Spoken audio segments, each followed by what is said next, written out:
여러분, 메슬로우라는 사람이 있습니다. 그 심리학자고요. 그리고 메슬로우라는 사람이 그 인간은 욕구의 단계가 성취되어야지만 점점 더 그 욕구가 성취될수록 더 높은 곳으로 향할 수 있다라고 얘기했어요. 그래서 제일 먼저 생리적 욕구가 해결되고, 먹고 자고 사는 것.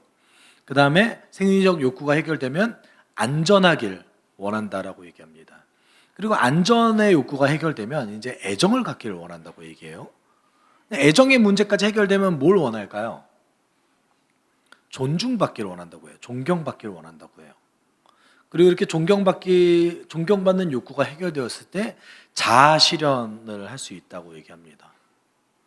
여러분, 대부분의 그리스도인들은 하나님께서 그리스도인들에게 주신 사명과 부르심에 대해서 이 자아 실현과 비슷하게 생각합니다. 내 마음 가운데 또는 내 주변에 있는 환경이 채워졌을 때에 할 수 있는 것이라고 여기고 있습니다. 그래서 대부분의 사람들이 사명 이러면 되게 부담스럽긴 하죠. 그렇지 않으세요? 그럼 사명이란 말을 좀 바꿔봅시다. 해야 될 일 이러면 조금 그다지 좀 엄청 부담스럽진 않은 것 같아요. 네, 해야 될 일. 그러면 우리가 자아 실현과 비슷하게 생각하기 때문에 사명이란 말, 부르심이란 말을 대부분 목회자들에게 적용을 많이 했습니다. 목회자들에게 적용을 많이 했어요. 목회자가 개인적인 부르심이 있을 수 있죠. 그리고 저는 목사가 개인적인 부르심이 있어야 된다고 생각하고 그 부르심에 따라 가야 된다고 생각합니다. 그렇지만 그 부르심은 특별한 부르심은 아닙니다. 제가 이렇게 얘기를 하면 굉장히 많은 목사님들과 목사님들이 제 얘기를 되게 불편해 하세요. 그래서 저는 개인적으로는 내가 목사가 아니어도 된다고 생각하는 사람입니다. 왜냐하면 그리스도께 부르심 받았기 때문에 성도로 살아가도 괜찮다. 나는 주를 따라가는 양이다 한 마리라는 의식을 좀 가지고 있습니다. 목사라는 것은 오히려 직책과 책임에 가깝습니다. 후에도 이제 좀 사명에 대해서 얘기할 건데, 오늘 본문에 나온 이 기도는 그리스도께서 우리에게 맡겨주신 그 사명을 잘 감당하기 위한 기도입니다. 그런데 우리는 사실은 우리의 부르심이 무엇인가, 우리의 사명이 무엇인가라고 정확하게 인식하고 있지 않을 때도 많고, 그것이 내 주변에 내 환경이 채워졌을 때에 해야 되는 것들 중에 하나로 생각하는 경향성이 많다라는 것이죠. 여러분, 우리가 인생 살아가다 보면은 우리 안에 의무를 가지게 되죠. 이 의무를 저버렸을 때에 우리는 그 사람에 대해서 어떻게 평가하냐면 정말 책임감 없는 사람로 평가합니다. 여러분이 자녀를 낳았을 때, 여기 자녀가 있으신 분도 있고 자녀가 없으신 분도 있습니다. 근데 자녀를 낳았을 때 그 자녀를 완전히 방치하게 된다면 여러분은 어떻게 그 사람을 평가하겠습니까? 정말 책임감 없는 사람으로 평가하지 않겠어요? 당연히 내가 낳은 자녀는 내가 어떤 어려움이 있더라도 책임을 져야 된다라는 의식을 우리는 다 가지고 있습니다. 여러분, 그리스도인의 사명이 그겁니다. 이거 되게 부담스럽죠? 어쩔 수 없어요. 성경이 그렇게 얘기하고 있습니다. 어떤 특별한 사람들에게 주어진 것이 아니라, 어떤 특별한 상황에서 주어진 것이 아니라 모든 그리스도인은 그것을 하기 위해서 부름받았습니다. 이건 명확합니다. 아주 명확해서 성경이 정말 너무나 많은 구절에서 너무나 많은 곳에서 강조하고 있음에도 불구하고 우리는 그것을 전문 사역자들에게 맡겨두는 경향성이 있습니다. 그런 의미에서 여러분, 모든 사역을 전문 사역자가 하는 교회는 좋은 교회 아니에요. 신방도 사역자가 하고 행정도 사역자가 하고 교회에 대한 모든 결정도 사역자가 하는 거는 결코 바람직하지 않습니다. 왜냐하면 사역자가 뭘 알아요? 성경 연구하는 사람이지 세상에 대해서 뭘 합니까? 사회생활을 뭐 얼마나 해봤다고요. 여러분이 여러분의 영역에서는 전문가십니다. 여러분만의 부르심이 있는 거예요. 그렇기 때문에 우리는 우리가 가지고 있는 그 공통적인 부르심도 알아야 되고요. 그 다음에 그 공통적인 부르심 안에서 여러분의 각자의 삶 속에서 나의 부르심은 무엇인가를 고민해 봐야 되는 겁니다. 사실 나의 부르심은 결국은 방법이겠죠. 공통적인 부르심을 어떻게 내 삶 속에서 구현할까에 대한 방법입니다. 여러분, 오늘 본문을 통해서 그래서 우리는 우리에게 위협이 되는 상황 속에서 또는 어려움이 있는 상황 속에서 우리는 하나님께서 우리에게 주신 그 부르심에 합당한 삶을 살기 위해 어떻게 기도해야 하는가를 나눌 겁니다. 그리고 내 삶 속에 좀 적용해 봤으면 좋겠습니다. 베드로와 요한이 큰 문제 없이 풀려났어요. 뭐 맞지도 않았고요. 그렇다고 감금은 하루 동안 됐지만 그 다음 날에 바로 풀려났습니다. 근데 풀려날 때 유대 지도자들이 어떻게 얘기하면서 풀려났죠? 다시는 예수의 이름으로 가르치지 마라. 예수의 이름으로 너의 복음을 증거하지 마라 라고 위협을 하면서 풀려났습니다. 우리가 사실 너무나 그 위대한 사도들의 업적을 성경 속에서 봤기 때문에 뭐 그 정도는 그냥 대수롭지 않게 넘겼겠지라고 생각할 수 있지만 여러분 잘 생각해 보시면 이 유대 지도자들의 위협은 아주 실제적이고 현실적인 위협이었습니다. 얼마나 위협적이었을지는 상상하기 힘들죠. 여러분 그 한국 정부에서 교회가 예수에 대해서 가르치지 말고 모이지도 말라라고 아예 법으로 지정한다면 여러분 어떻게 받아들이시겠습니까? 숨어서 예배 드리지 뭐 이렇게 하시겠습니까?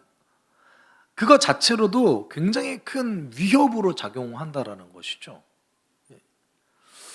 그렇기 때문에 이것을 사도들은 자신의 동료들, 공동체에 이 위협에 대해서 실제적으로 나누기 시작했고, 그리고 이 그 초기 교회, 사도들과 함께하는 공동체는 하나님께 기도를 드리기 시작했습니다. 24절에 이렇게 기도를 시작해요. 동료들은 이 말을 듣고서 다 같이 하나님께 부르짖어 아뢰었다. 하늘과 땅과 바다와 그 안에 있는 모든 것을 지으신 주님으로 시작합니다. 다시 말하면 처음에 기도를 시작할 때 이 모든 문제, 그 다음에 이 땅의 모든 것들을 주관하시는 분은 하나님입니다 라면서 선언하고 시작하는 것이죠. 근데 우리가 보면 보통 공동체가 함께 모여서 기도하면 어떻게 기도하죠? 한 사람이 대표로 기도합니까? 아니면은 다 같이 모여서 뭐 통성으로 기도하든 침묵으로 기도하든 다 같이 모여서 기도하는 시간을 가집니까? 보통은 기도하는 시간을 가지죠. 어떤 기도 제목을 내놓고. 근데 오늘 본문은 아마도 대표자 한 명이 기도했던 것으로 보여집니다. 물론 공동체가 함께 모여서 기도했겠죠. 그렇지만 대표자 한 명이 기도한 거예요. 사도였을 겁니다. 뭐 베드로였을 확률이 좀 높을 것 같습니다. 사도 중에 한 명이었을 겁니다. 근데 왜 대표자가 굳이 이렇게 나서서 먼저 기도했는가? 그럴 필요성이 있었을까요? 이 과정을 통해서 우리는 이 상황에 대한 공동체의 인식, 해석, 그리고 어떤 것을 구해야 되는지 명확하게 선언한 기도문이라고 보여집니다. 그러니까 기도문의 성격을 띠고 있지만 사실상 공동체의 선언과도 같은 거죠. 우리는 이 상황을 이렇게 받아들이고, 그리고 앞으로 이 상황을 대처하기 위해서 이것과 이것을 앞으로 계속 구해갈 것입니다 라는 선언과 같은 거예요. 그래서 하나님께 모든 걸 맡깁니다 라는 식으로 먼저 이 땅의 주관자가 하나님입니다 라고 얘기하면서 25절, 26절에 이렇게 얘기하고 있죠. 주님께서는 주님의 종인 우리 조상 다윗의 입을 빌려서 성령으로 이렇게 말씀하셨습니다. 어찌하여 이방 민족이 날뛰며 뭇 백성이 헛된 일을 꾀하는가. 세상 임금들이 들고 일어나고 통치자들이 함께 모여 주님과 그의 메시아에게 대적하였다라고 먼저 얘기합니다. 지금 뭘 하고 있죠? 기도문을 통해서 다윗의 시편을 인용하고 있어요. 근데 다윗의 시편 2편입니다. 우리가 그 무신론자의 시편으로 조금 더 알려진 시편이에요.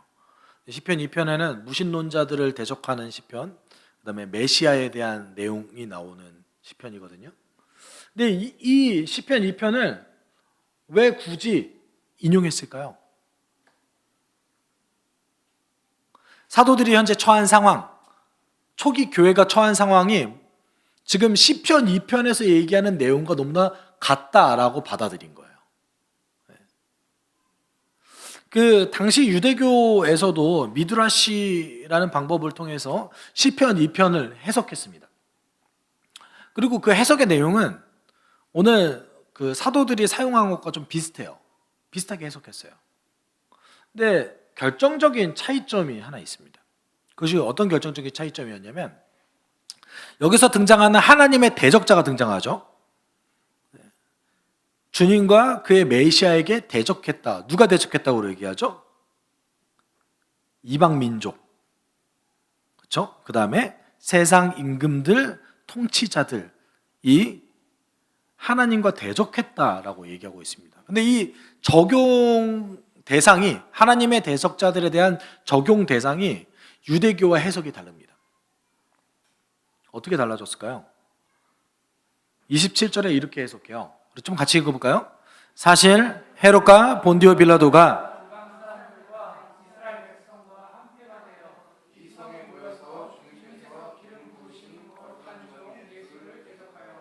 여기 보시면 달라진 점이 있어요.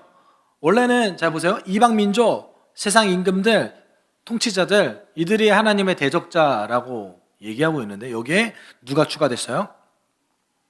이스라엘 백성이 추가됐습니다. 여러분, 예수님도요, 마태, 마가, 누가, 요한복음을 통해서 유대인들로 하여금 하나님의 대적자라는 표현을 쓰진 않습니다. 그러니까 예수님도 나는 너희들을 위해서 왔다, 이스라엘의 구원자로 왔다라고 표현하시지만 너희들이 나를 대적하는 자다, 하나님을 대적하는 자다 이런 표현을 쓰지 않습니다. 그런데 오늘 본문 속에서 사도들은 어떤 표현을 쓰고 있죠? 이스라엘 백성이 하나님의 대적자라는 표현을 쓰고 있습니다. 여러분, 헤롯은 완전한 유대인은 아니었어요. 그는 유대인과 이방 민족의 혼혈이었습니다. 그럼에도 불구하고 헤롯은 그 유대 전체의 유대인을 대표하는 정치 지도자로서 역할을 했습니다.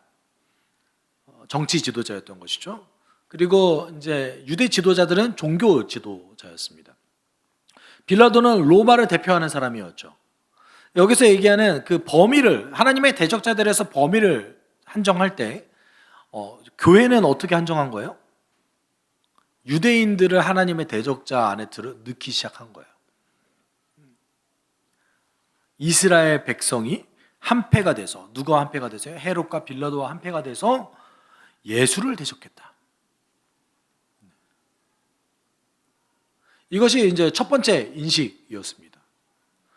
지금 어떤 거를 해나가기 시작한 거죠?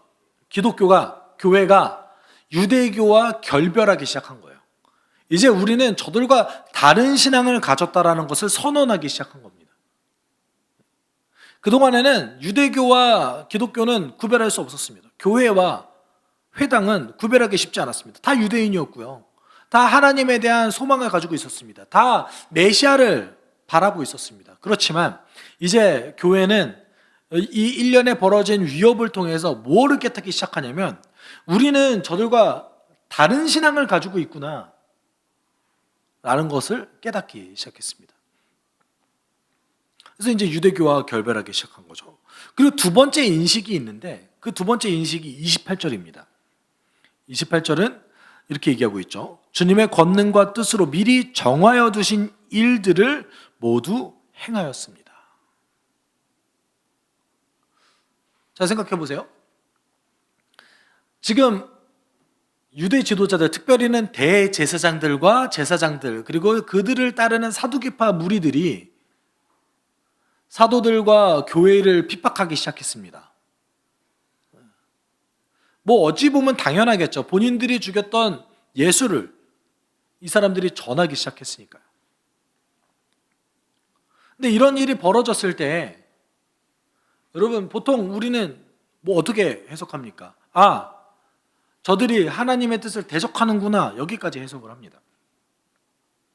아, 저들이 하나님의 뜻을 반대로 받아들이고 하나님의 뜻을 받아들이지 않고 하나님의 선지자, 하나님의 메시아를 받아들이지 않고 이제 하나님과 대적하는구나, 여기까지는 우리는 다 해석할 수 있습니다. 그런데 교회는 또다시 그보다 더 앞서 나가서 이것이 하나님께서 미리 정하신 일 중에 하나였구나까지 나아가게 됩니다. 하나님께서 미리 이것에 대해서 예견하셨고 그리고 이런 일이 일어나게끔 하셨다라고 보는 거예요.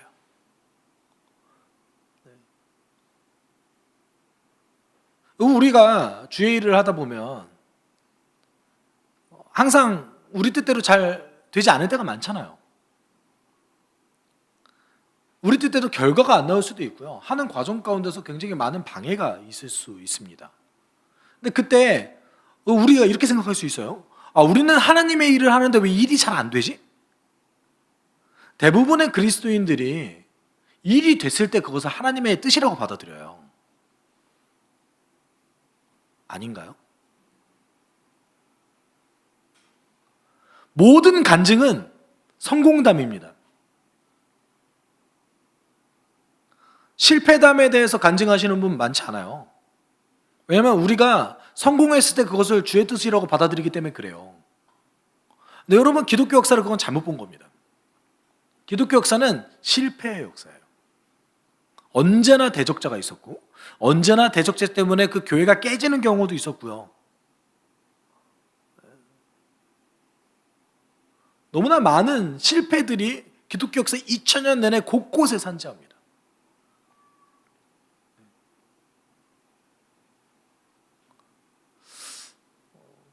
그 모든 것을 우리는 어떻게 해석해야 됩니까? 성공해야 하나님의 뜻입니까? 사도들은 어떻게 받아들인 거예요? 하나님의 일을 함에도 우리가 이렇게 대적자를 만나고 우리가 이렇게 거룩한 일을 행하는데 방해를 받는 이유는 그것 자체가 하나님께서 이미 정해두신 것이었기 때문에 그런 거다라고 받아들인 거예요.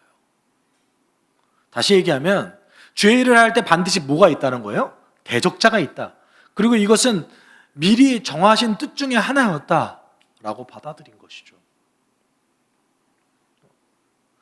여러분, 우리가 사도들이 상황을 인식하는 방법, 어떤 위험한 상황, 어려운 상황에 처해졌을 때 사도들이 그 상황을 어떻게 인식했는가에 대한 원리를 조금 배울 필요성이 있습니다. 사도들은 어떻게 인식했습니까? 자신의 상황을 자신의 이득의 측면에서 바라보지 않고 누구 측면에서 바라봤어요? 하나님의 뜻이라는 하나님의 측면에서 성경을 해석하기 시작했습니다. 여러분, 우리가 하나님의 뜻을 구하죠. 하나님의 뜻을 구합니다.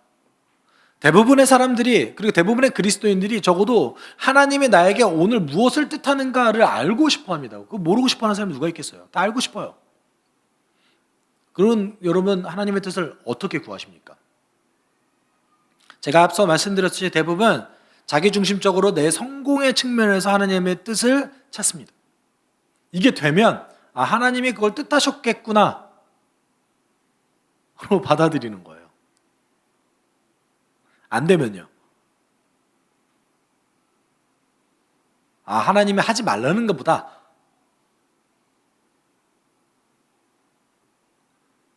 여러분, 이 상황 판단에 대한 우리의 원리가 얼마나 자기중심적인지를 우리는 살펴봐야 됩니다.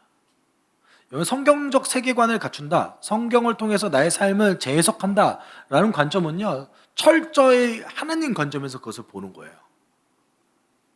내 삶과 이 땅과 이 세계의 주인이 하나님이시기 때문에 그 성경을 통해서 나의 삶을 조명해 봅니다라는 관점으로 보는 것이지 나의 이득의 관점에서 그것을 보는 것이 아닙니다. 여러분, 건강한 그리스도인도요 이것에 사로잡혀서 살아가는 경우가 너무 많습니다. 어떻게 보냐면요, 성경을 내 성장에 초점을 두고 읽어 나갑니다.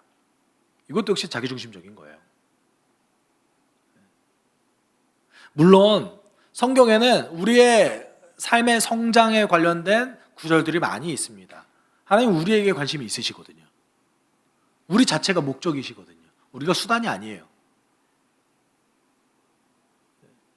하나님께서 우리를 도구로 사용하시는 거는요, 그것 자체가 도구로 사용되어지는 우리에게 유익이기 때문에 도구로 사용하시는 거예요. 그러니까 우리 자체가 목적이에요. 하나님은 뭔가 하나님의 이득을 위해서 뭘 하시려고 하는 의도가 없으십니다.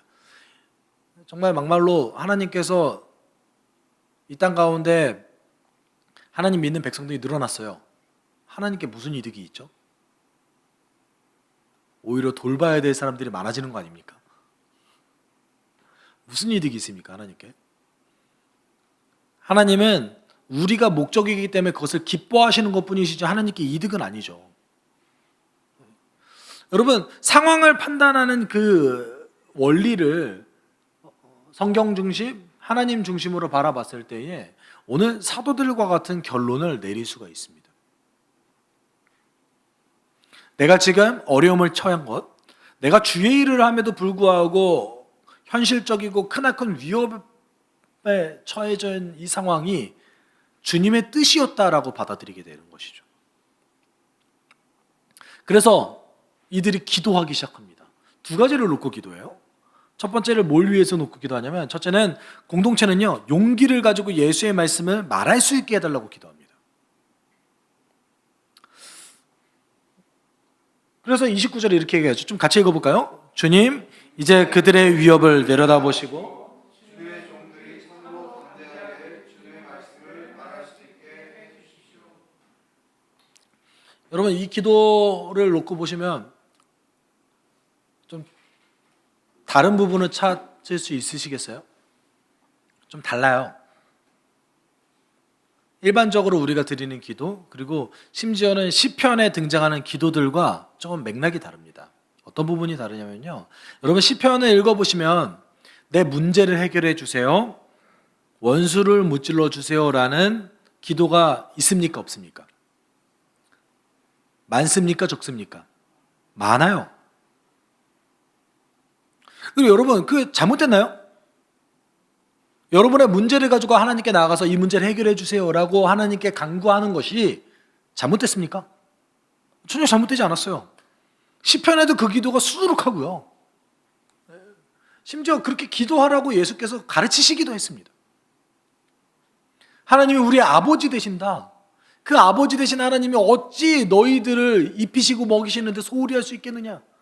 저 지나가는 참새들도 주의 보호 앞에서 먹고 마시는데 하물며 너는 안 돌보시겠느냐? 예수께서 말씀하셨어요. 근데 오늘 기도는 좀 이상해요. 어떤 걸 기도하지 않죠? 문제 해결을 위해서 기도하지 않아요. 우리 같았으면 이런 위협이 있어요. 예를 들어서 한국 정부가 교회 예배를 막아요. 앞으로 불법입니다. 교회 설립도 불법입니다. 예수를 전하는 것도 이제는 밖에 나가서 전하지 마십시오. 불법입니다. 라고 얘기하면 여러분 어떻게 기도하실 거예요? 저 정부를 망하게 해주십시오.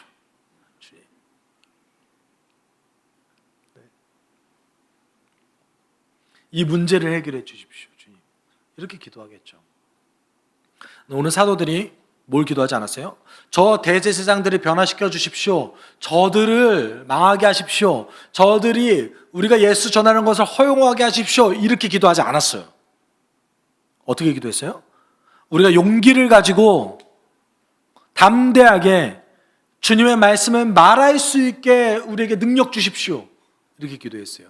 왜 이렇게 기도했을까요? 앞서 이 상황 판단에 대한 인식 때문에 그래요. 이 위협이 저 대적자가 등장한 것이 하나님의 계획 중의 일부라는 것을 깨달았기 때문에 그렇습니다.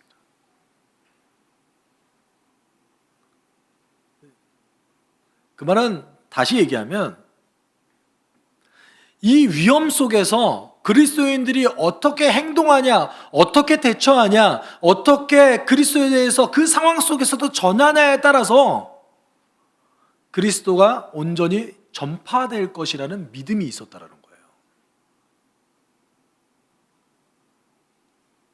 지금 어떤 한 문제가 생겼어요. 문제가 생겼는데 그 문제 해결의 방식을 어디에 두고 있어요? 외부에 둔 것이 아니라 어디에 뒀어요? 자기 자신에게 둔 거예요.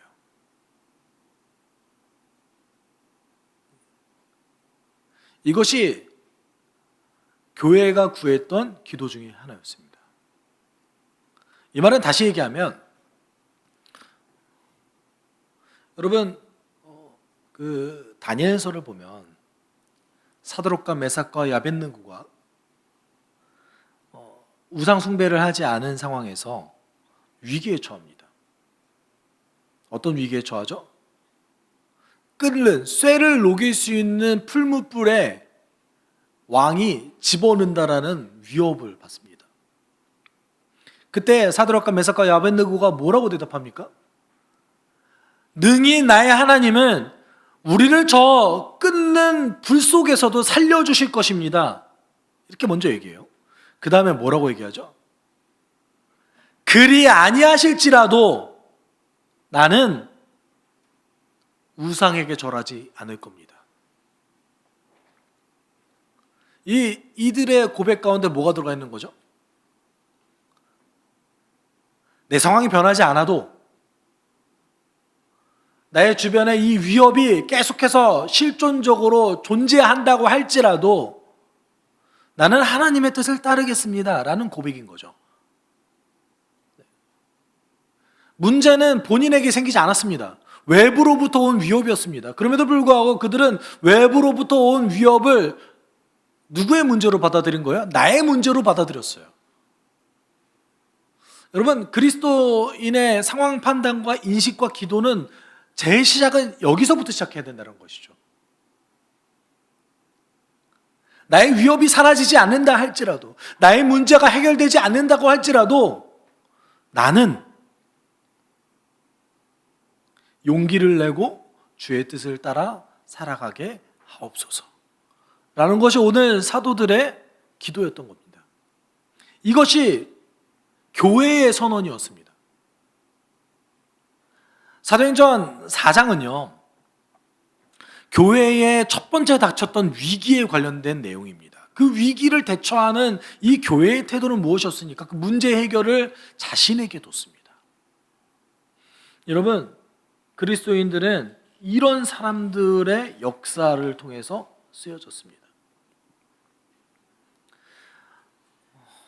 깨어진 세상에서 그리스도를 주님으로 섬기는 자들이 불합리한 일을 당하는 것은 하나님이 정하신 뜻이라는 거예요. 반드시 그런 일이 벌어질 것이다. 그리고 그 불합리한 상황을 대처하는 그리스도인의 태도를 통해서 그리스도가 전파될 것이다라는 것이 하나님의 계획 중에 하나였습니다. 그리고 실제 역사는, 교회의 역사는 그럴 때 예수가 더 전파되었습니다.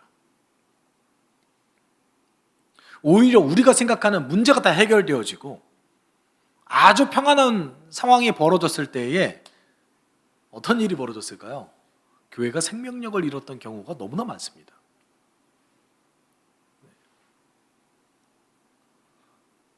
한국교회도 그대로 벌어지고 있죠. 여러분, 한국교회가 고도 성장을 거쳐가면서 못 살았을 때, 못 먹고 못 살았을 때는 선교사를 오히려 더 많이 파송했습니다. 근데 지금 이제 베이비붐 세대가 선교사의 선교 사역의 주체였는데 이제 그분들이 앞으로 대략 4년에서 5년 사이에 다 은퇴하신다고 합니다. 그러면 한국 교회가 파송한 선교사의 대략 60%에서 70%가 은퇴한다고 해요. 근데 나가는 사람이 없어요.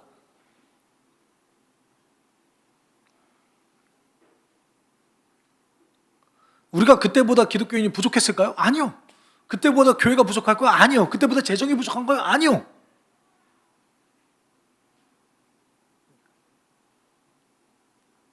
여러분, 주의 사명은 절대 우리의 생각과는 다르게 흘러간다는 겁니다. 실제로 기독교 역사가 이렇게 세상의 현실에 맞서서 용기 있게 복음을 전하고 선한 일을 행한 그리스도인들에 의해서 쓰여졌습니다. 여러분, 우리가 그 가을 수련회 때도 함께 나눴지만 AD 251년에 카르타고 교회 지도자였던 키프리아는 로마 전체에 있었던 그 전염병에 대해서 뭐라고 얘기하냐면, 이 전염병을 통해서 우리가 그리스도의 사랑을 전할 수 있는 계기가 되었습니다라고 선언합니다. 가장 경건한 그리스도인이, 가장 훈련받은 그리스도인이 먼저 전염병에 걸린 사람들을 치유하고 그들과 함께 동거함으로 병에 걸려서 같이 죽어갔습니다. 그들이 두렵지 않았을까요? 저는 엄청나게 두려움에 떨었을 거라고 생각합니다. 그렇지만 그들이 그럼에도 불구하고 그렇게 살아갈 수 있었던 이유가 무엇입니까? 오늘과 같은 기도를 드렸던 거죠. 어려움이 있다 할지라도 내가 용기를 내서 주의 뜻을 따르게 나를 인도해 주십시오. 이게 교회의 선언이었습니다. 여러분, 두 번째 기도는 이거였어요. 공동체는 예수의 이름으로 표징이 나타나게 기도했습니다. 여러분, 표징, 기적일 수도 있지만 어떤 예수의 이름으로 복음이 전파됐을 때에 증거가 나타나길 바랬던 거예요. 그래서 그들은, 여러분 30절을 같이 읽어볼까요? 제가 지금 준비가 안 되는데 30절 여러분 성경을 통해서 같이 좀 읽어봤으면 좋겠습니다. 능력의 손을 뻗으셔서 병을 낫게 해주시고 주님의 거룩한 종 예수의 이름으로 표징과 놀라운 일들이 일어나게 해주십시오.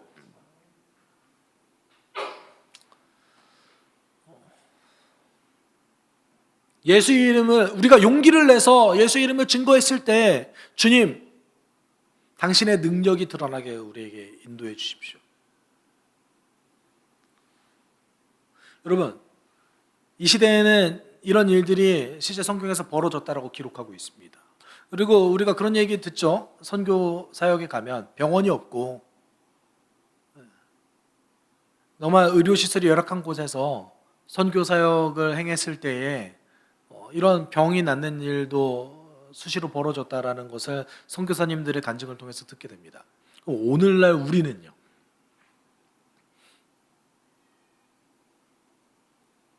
병원 가면 되죠. 오늘날 우리는 그러면 예수의 이름으로 표징과 능력이 안 나타납니까?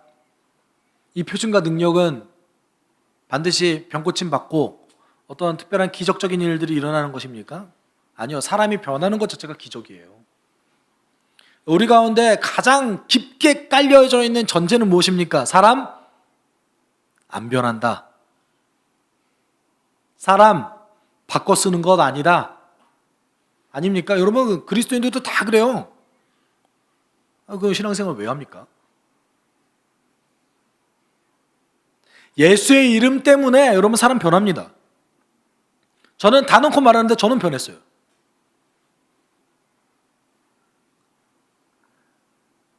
우리는 이 표징을 구해야 됩니다. 예수의 이름이 전파되었을 때 저 사람의 삶이 변하고 저 사람의 인생이 변하고 저 사람의 어둠이 다시 빛으로 깨어나고 억눌렸던 것이 자유하게 되어지고 이런 일들이 일어나게끔 우리는 기도해야 됩니다. 예수가 정말 저들의 삶 가운데 메시아가 될 수 있도록 기도하는 것이죠. 사도들은 이렇게 기도했습니다. 교회는 이렇게 선언했습니다. 그랬더니 하나님께서 응답하셨고, 그리고 그 응답을 통해서 어떤 일이 벌어졌어요? 31절 같이 읽어볼까요? 그들이 기도를 마치니 그들이 모여있는 곳이 흔들리고 그들은 모두 성령으로 충만해서 하나님의 말씀을 담대히 말하게 되었다. 여러분, 하나님이 응답하셨어요. 그러더니 막 그것이 집안이 흔들리고 막 이런 일들이 벌어졌어요. 그랬더니 나왔던 결과가 뭐예요? 기도한 대로 됐어요. 교회가 뭘 구했습니까? 용기를 내서 담대하게 주의 말씀을 전하게 해주십시오. 그랬더니 하나님께서 응답하셔서 주의 말씀을 각자가 전하기 시작했습니다. 공동체가 각자 모여 있는데 그 모여 있는 그 장소에서 각자가 주의 말씀을 전하기 시작하는 것이 무슨 의미가 있겠습니까? 아니, 그거 자체가 응답이었던 것이죠. 성령 충만했더니 하나님께서 기도에 응답하시고 주의 말씀을 전하게 하셨더라. 제가 앞서 얘기했듯이 부르심과 사명이라는 단어는 오로지 목사와 선교사 또는 전문 사역자들에게만 적용되는 단어로 여겨졌습니다. 대부분 그렇습니다. 여러분, 부르심에 대해서 고민해 보신 적 있으십니까? 사명에 대해서 고민해 보신 적 있으십니까? 사실 별로 없으실 겁니다. 대부분 성도들의 관심사는 내가 예수 잘 믿고 평안하게 살아가다가 천국 가는 것이었습니다. 예수의 이름 때문에 내가 무엇을 놓고 살아갈 것인가, 어떤 사명을 성취하며 살아갈 것인가에 대한 고민과 깊은 이해는 우리는 사실 뒷전으로 젖혀뒀고, 그것이 전문가들, 특별하게 부르심 받았다고 생각하는 사람들에게 그것이 적용되어져야 된다고 생각해왔던 것이죠. 그렇지만 여러분, 그렇지 않습니다. 부르심이라는 단어가 여태까지 어떻게 쓰였냐면 누군가가 목사로 부름받았을 때 부르심이라고 많이 활용하죠.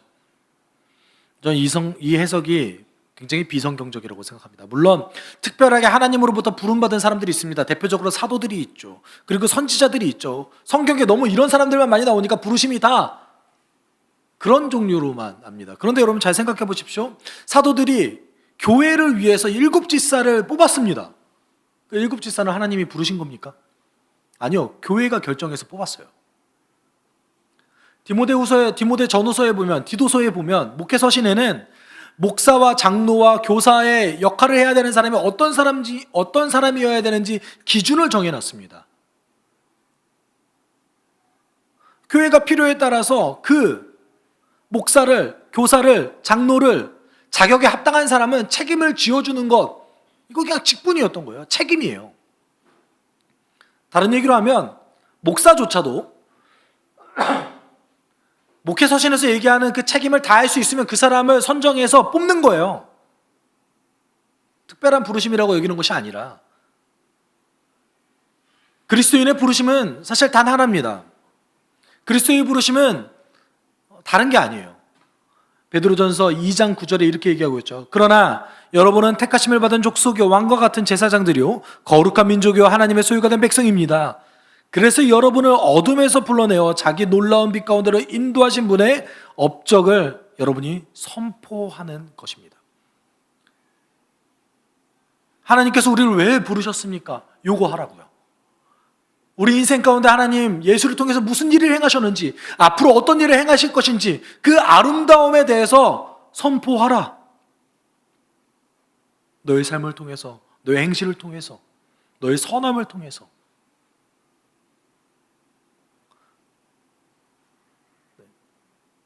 목사는 이 일을 행하게 하게끔 돕는 사람들이에요.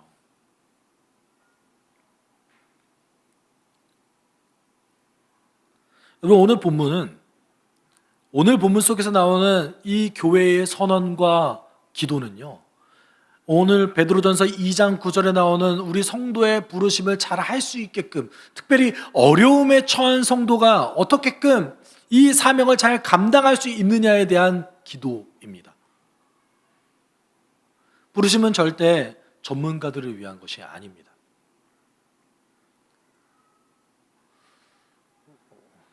전 개인적으로 확신하는 것은, 그런 의미에서는 목사도 교회가 길러내야 된다고 생각합니다.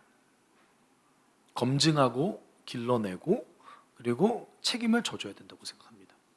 후대를 위해서.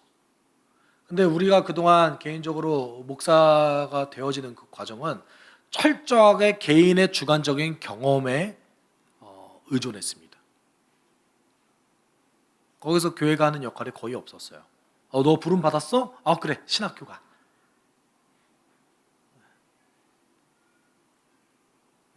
그게 아닌 거죠.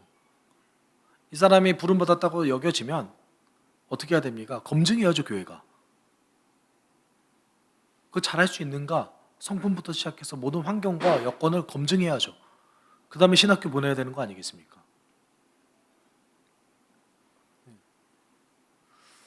여러분, 우리의 부르심은 하나님의 놀라운 일, 예수가 어떻게 내 삶 가운데 메시아인가를 선포하는 것에 있습니다. 혹시 여러분이 예수를 전하는 것이, 예수를 내 삶 가운데 드러내는 것이 부담스럽고 어렵다고 느껴지십니까? 그것이 거절당하는 것이 너무 두렵죠. 근데 오늘 사도들이 인식했던 상황은 무엇입니까? 그렇게 거절당하는 것이 하나님의 뜻 중에 하나다라고 받아들이고 있다라는 것이죠. 여러분, 우리의 사명은 하나님 나라의 백성답게 살아감으로 하나님 나라의 복음을 전하는 것입니다. 이것은 아주 명확합니다. 이것이 우리의 사명입니다. 오늘 기도는 이 사명을 감당하기 위한 교회의 기도입니다. 하나님의 명령을 따라 예수의 길을 가다가 거절당하는 것은 부르심에 합당한 삶을 살아가고 있다라는 증거이기도 합니다. 왜냐하면 교회가 그런 역사를 살아갔기 때문에 그렇습니다. 여러분, 혹시 거절당하는 것이 두려워서 누군가에게 복음 전하는 것을 포기한 적이 있으십니까? 또는 혹시 내 삶이 드러나는 것이, 내가 드러나는 것이 두려워서 예수 전하는 것을 주저했던 적은 없습니까? 우리 스스로 좀 돌아보는 시간이 되었으면 좋겠습니다. 삶으로 하나님 나라 복음을 전하기 위해 기꺼이 어려움을 자처하고 어떻게든 자신의 삶에서 정의를 구현하고 어떻게든 예수가 증거하기를 소망해서 기회를 만들어 나가는 자들이 성도라는 것입니다. 우리가 같이 기도할 때, 여러분, 우리는 부르심에 대해서 고민하지 않은 삶을 많이 오랫동안 살아왔습니다. 예수를 전하는 삶이, 하나님의 아름다움을 증거하는 삶이 내 삶에 성취해야 될 한 가지 중에, 여러 가지 중에 하나라고 받아들일 때가 많았습니다. 그렇지만 우리가 기억해야 될 것은 우리의 삶을 통해서 하나님 나라 복음이 예수가 전파되게 하시려고 우리를 불렀다라는 사실입니다. 그것을 위해서 사도들은 용기를 달라고 기도했고, 그것을 통해서 사도들은 예수의 이름으로 능력이 나타나기를 기도했습니다. 여러분, 우리도 그렇게 기도합시다. 하나님, 용기를 주십시오. 그리고 복음이 전파되어졌을 때 능력이 나타나게 해주십시오. 우리가 이 사명을 붙들고 평생을 살아가며 경주하길 원합니다. 우리가 이렇게 함께 기도했으면 좋겠습니다. 함께 기도합시다. 사랑 많으신 주님,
사랑에 많으신 하나님 아버지 감사합니다.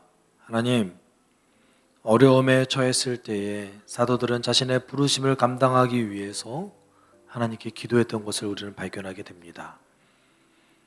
우리에게도 주의 사명을 감당하기 위한 용기를 주시고 우리가 주의 사명을 감당해 나아갈 때 예수의 이름이 우리의 삶을 통해서 전파되어졌을 때에 하나님, 당신의 능력을 보여주십시오. 그것을 통해서 우리가 하나님 더 알아가기를 원하고 하나님과 깊은 관계를 맺을 수 있기를 원합니다. 하나님, 우리가 부르심을 기억하며 날마다 기도하고 그 부르심에 합당한 삶을 살아갈 수 있게 우리를 인도하고 지켜주시옵소서. 예수님의 이름으로 기도드립니다. 아멘. 주 예수 그리스도의 은혜와 하나님의 사랑과 성령의 교통하심이 삶을 통해서 하나님의 나라 복음을 전하기를 소망하는 숲속교회 성도들 위해 그들의 삶 가운데 함께 있을지어다. 아멘.